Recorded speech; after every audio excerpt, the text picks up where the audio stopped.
But what I've always heard, and it's kind of a cliche in the ag business, but especially it seems like when it comes to weed control, but it's all about using all of the tools in the tool belt.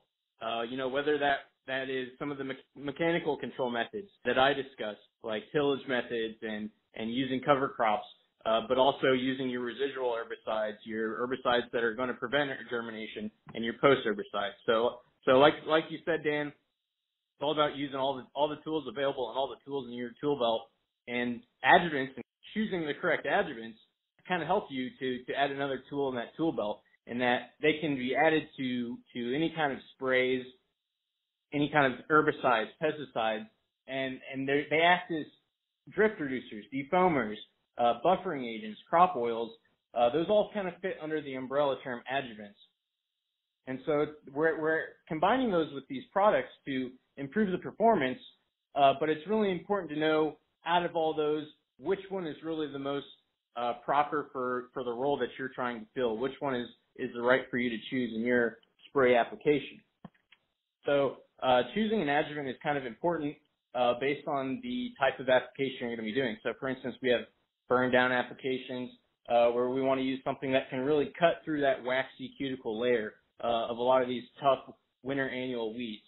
So using a non-ionic surfactant, such as a product like Wex, and we'll cover more on the products later, but using a non-ionic surfactant is going to really help that herbicide to kind of penetrate the leaf, and that it's going to spread across the leaf surface, increasing the penetration of that herbicide. So like we said, Wex is a great one for those burn down applications.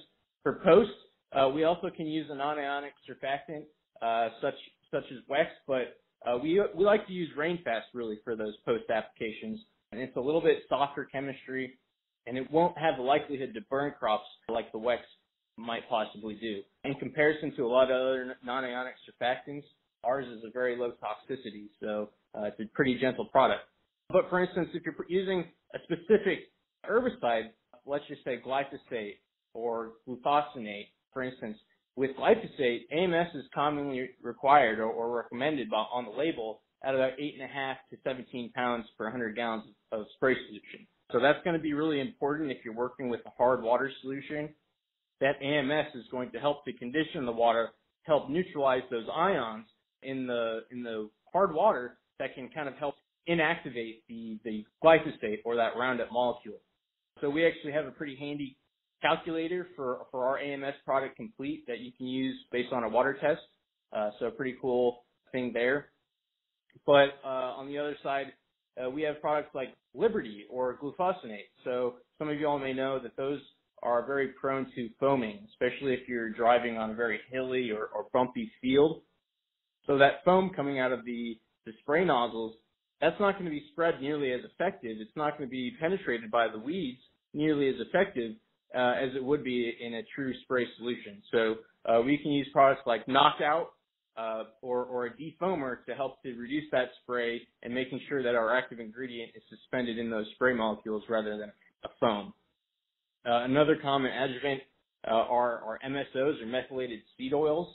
Ours is called Home Run, and I think we'll touch on that later, but those are really used as penetrants to help the chemical penetrate through that waxy cuticle layer, similar to how Wex. One thing to note with MSOs, really don't want to use those with some products like Liberty. And also, when we're looking at sprays and selecting the right adjuvant, some of these herbicide labels will recommend reducing the pH to somewhere around 6.5. So we can use an acidifier agent or a compatibility agent like Combined to really help to get those mixed in together and to make sure that pH is at the most effective level for that herbicide performance, to make sure that our half-life isn't basically destroying that product before we get out to the field. And another one to touch on is products like drift reducers. So if you're going out and spraying on a real windy day, or you know a storm is coming, and you want to really reduce that likelihood of that spray reaching your field across the road, a product like Bullseye to really help to reduce the drift likelihood, and you can use those with products to really make sure that the spray penetrates into that canopy rather than drifting off into the other field.